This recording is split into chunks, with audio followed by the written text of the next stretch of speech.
वैश्विक महामारी कोविड-19 corona virus लगातार पूरे हिंदुस्तान में अपने पांव पसारता जा रहा है। मुरादाबाद में भी लगातार कोरोना के संक्रमित मरीजों की संख्या बढ़ती जा रही है। ऐसे में लॉकडाउन लागू किया गया था, उसके बाद अनलॉक लागू किया गया है। अनलॉक में सारे बाजार मार्केट ज़्यादातर शर्तों के हिसाब से खुलने की अनुमति है, उसमें बैंक भी हैं। बैंक ऐसे में जो नोट हैं उनके ट्रांजैक्शन से या उनके छूने से या जो कि संक्रमित मरीजों से छू लेता है या वो बच्चे के संपर्क में आ जाते हैं, इससे भी क्या कोरोना का संक्रमण बढ़ सकता है। इसी का खास बातचीत करने के लिए हमारे साथ डॉक्टर रोहित खुराना ये बात करते हैं। सर, किस तरह से देखते हैं इसे? देखिए, किसी भी सरफेस पे प्लास्टिक हो, पेपर हो, उस पर कोरोना वायरस जो है 3 दिन तक सक्रिय रह सकता है। WHO की गाइडलाइंस के हिसाब से करेंसी नोट्स भी कोरोना वायरस के संक्रमण को फैला सकते हैं। एक दूसरे से, एक संक्रमित व्यक्ति से, एक इन्फेक्टेड पर्सन से दूसरे पर्सन पे ये आराम से जा सकता है। तो संक्रमण को कम करने के लिए इसीलिए या तो हम नोटों का इस्तेमाल ना करें, इससे अच्छा हम डिजिटल पेमेंट्स का इस्तेमाल करें। ATM कार्ड यूज़ कर सकते हैं, जिसको कि हम बीइंग अ प्लास्टिक उसको अच्छे से अल्कोहल रब से साफ़ कर सकते हैं, या फिर गूगल पे, या फिर बहुत सारे आजकल डिजिटल वॉलेट्स हैं, या फिर इंटरनेट बैंकिंग है। इन सब का इस्तेमाल करते हुए संक्रमण के खतरे को कम किया जा सकता है। सर, जैसे अमूमन देखा जाता है कि बुज़ुर्ग लोग जब नोट गिनते हैं तो उनके अंदर एक आदत सी होती है कि वो उसे लिप पर लगा लेते हैं उसे, या फिर घर में बच्चे रोते हैं तो ये देखा जाता है कि बच्चों को खामोश करने के लिए, बहलाने के लिए उन्हें नोट दे दिए जाते हैं हाथ में। तो क्या कहना चाहेंगे आप?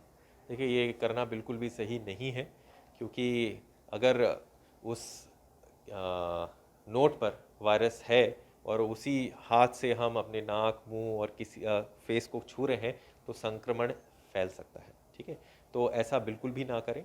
अगर आप आ, ऐसा हुआ है कि आपने नोट छुआ है, तो उसके बाद अपने हाथ अवश्य धोएं। बच्चों को तो ऐसा बिल्कुल भी मत करें, ये नोट बिल्कुल भी बच्चों को नहीं पकड़ाएं, क्योंकि उनको नहीं पता है क्या करना है, हाथ धोने हैं या फिर सैनिटाइज करना है। तो बेस्ट यही रहेगा कि कम से कम नोट यूज़ करें। अगर आप नोट यूज़ कर रहे हैं तो उसके बाद अपने हाथ को धोएं, या फिर उसको अल्कोहल सैनिटाइज़र से अपने हाथों को साफ़ करें। सर, इसी के लिए एक महत्वपूर्ण सवाल जानना चाहूँगा कि एसिम्टोमेटिक, प्रीसिम्टोमेटिक और सिम्टोमेटिक कौन मरीज़ हैं और इनसे किस ज़्यादा खतरा किनसे है? देखिए, बीच में WHO ने एक स्टेटमेंट कहा था कि जो एसिम्टोमेटिक पर्सन है उससे संक्रमण के चांसेस उतने ज़्यादा नहीं हैं, जबकि एक सिम्टोमेटिक पर्सन से सिम्टोमेटिक के चांसेस ज़्यादा हैं। लेकिन उसके बाद उस स्टेटमेंट को उन्होंने वापस भी ले लिया। तो अभी ये कहना कि किस पर्सन से प्री सिम्टोमेटिक, एसिम्टोमेटिक या सिम्टोमेटिक से किससे संक्रमण के चांसेस ज़्यादा हैं, we are yet not clear. तो अपने बचाव के लिए बेस्ट यही है, सोशल डिस्टेंसिंग, मास्क पहनिए, हाथ बार बार धोइए, और अगर कहीं आप जा रहे हैं बाहर, तो बाहर जाने से जब घर पे अंदर आएँ तो अपने कपड़ों को चेंज कीजिए, कपड़े बाहर ही रखिए। बाहर जाने के और अंदर रहने के कपड़ों को अलग रखिए।